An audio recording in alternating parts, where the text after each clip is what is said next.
up, y'all? What's up? This is Ghostface, straight from Staten Island. You know, Sleepy from Guardian Grill Boxing.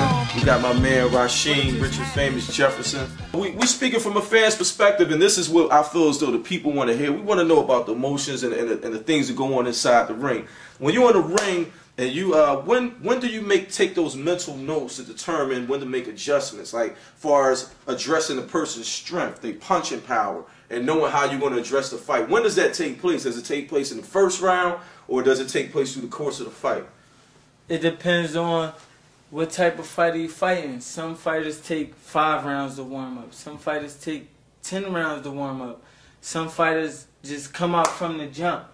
That depends on your training, and what kind of adjustments to make, when you can make the adjustments.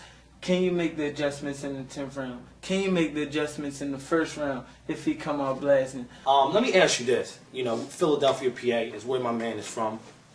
We from West Philly. He's from North Philly.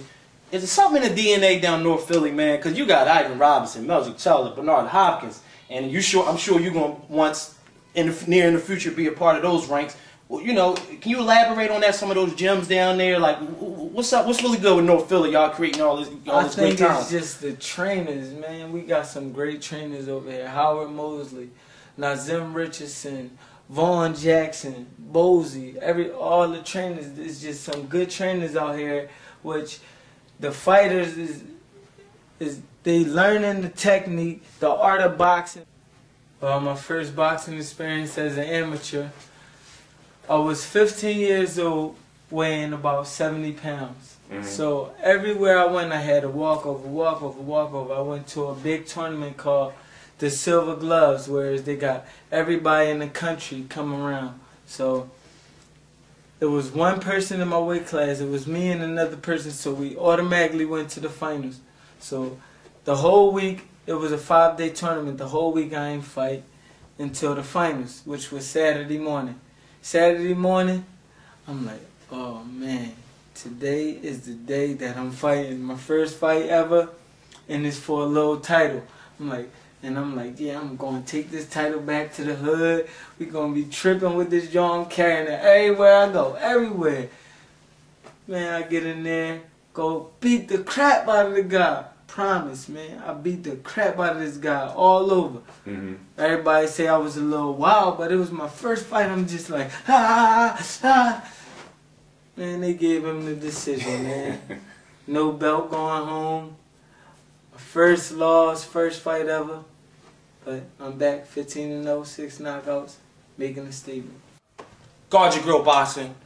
You're now tuned into the greatest boxing show on the dial. Coltrane, Big Mike, Sleepy. In studio with us today, Rasheem Jefferson. Now, Sheem, I just want to get into something real quick, because you elaborated on something in your last statement, which I thought was very key. Fans sometimes, they want to see knockouts all the time. They want to see blood. But sometimes you got to go back to the way the sport was founded, and that's the sweet science of boxing, a la Cotto versus Sugar Shane Mosley. Cotto went back to the science. That's how he got a victory against Shane Mosley. Can you please stress to the fans out there the importance of utilizing that sweet science to get to that 12th round decision sometimes? Boxing, you cannot knock everybody out. And sometimes you can get knocked out. That's why you have to go back to the sweet science of boxing, where it's hit and not get hit. You know your opponent. You would know your opponent if you was in there. You would know if your opponent is too strong to be on the inside, too strong to be on the outside. Sometimes you got to have game plan A, game plan B, game plan C. Some of them might not work, but that's why you always got to go back to the science of boxing. Hit and not get hit. What made you get into boxing? Me and my sister went to the same school, E. Washington Rose Middle School. We was in the same grade because I got left back. So every time she had a problem, boys, girls, men, ladies, anybody, I was right there. She'd come to my class, get me out of class. Ralph, this guy touched me. This girl hit me. I go over there fighting girls, fighting guys, fighting everybody. I got suspended like 18 times. My grandma went to the school, told the school, I can't keep coming around here. Y'all gonna keep sending him home, he gonna have to come back by himself. I can't keep walking around here. Joe Frazier set up a program with my school where they give you tokens to get to the gym every day. They give you all the equipment you need, and you just go there and train. I went down there, I started working around with Marvis Frazier, and was hitting the bag, everything hard, all my might. And I used to fight guys like your size. Really? No lie. There was a boy named Vincent, they used to rock me. Boom! I'd get rocked, but I'd come back. Ah! And this guy, Howard Mosley, my trainer, he was like, "Hey man, stop letting that kid go in there with them big guys, man. He could be a good fighter." Marvis Frazier, Joe Frazier, they'll tell you that right now, and they remember me. Know what I'm saying? But that's how I got started. Stick to it, and I'm where I'm at today. I always want to know, speaking from a fan's perspective, I'm sure a lot of people feel like that. Take us through the time when everybody in the corner, everybody in the ring, they get out the ring, you know, you shake hands, you're about to fight. Everybody clears out. It's just you and that opponent. What's going through your brain? What's going through your mind when everybody gets out the ring? You're preparing yourself. Some people loosening up. The other person's loosening up, and that bell's about to sound. This is something I always wanted to know. So I'm trying to see if the fans feel me. What's going through your mind? Do you go through a routine, or is it different every time? What's going through my mind is he going to land that lucky punch? Am I going to land that lucky punch? And watch out. The second part to the question is the day before a fight and also the day of a fight. What's your eating schedule like? What time do you go to bed? And the day of the fight, do you go through a routine? When do you eat? Do you eat? You know, do the nerves keep you from eating? I'm trying to just get a general perspective of how boxers usually address the day of the fight and the night before. The day of the fight in Pennsylvania is the same day weigh-ins, whereas some people dry out until the weigh-in.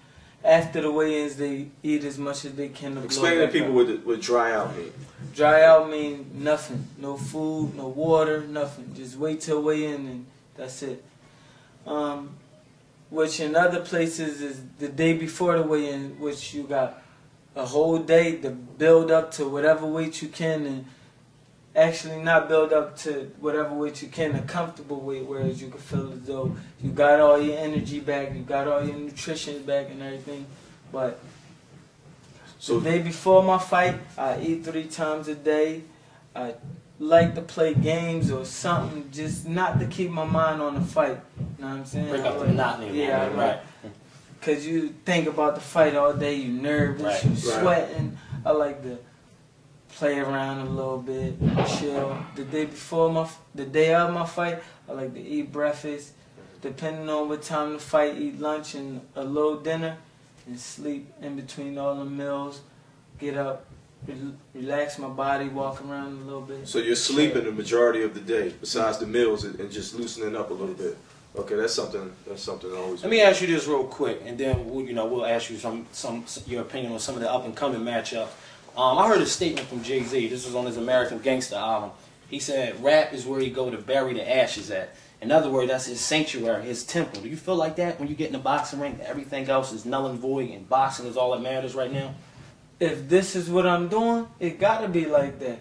How I'm gonna go in the boxing ring, putting my life on the line, going through them ropes, getting ready to fight, and I'm thinking about, oh, I left this. Right. Oh, I gotta go do this. So boxing has gotta be where I bury the ashes. And that's one thing, whereas some people say, oh, he wasn't focused on the fight. Oh, he wasn't doing this, he wasn't doing. If you ain't focused on the fight, don't fight. What you going out there fighting for? You about to put your life in danger for some other stuff that probably whoever, she, he, what's going on, don't care about what's going on. You about to fight. I appreciate it. Rasheem, thank you, man. You was very honest. As I mentioned, Guard Your Grill Boxing, we don't only talk about the fighters, we actually bring them in the studio. How real is that?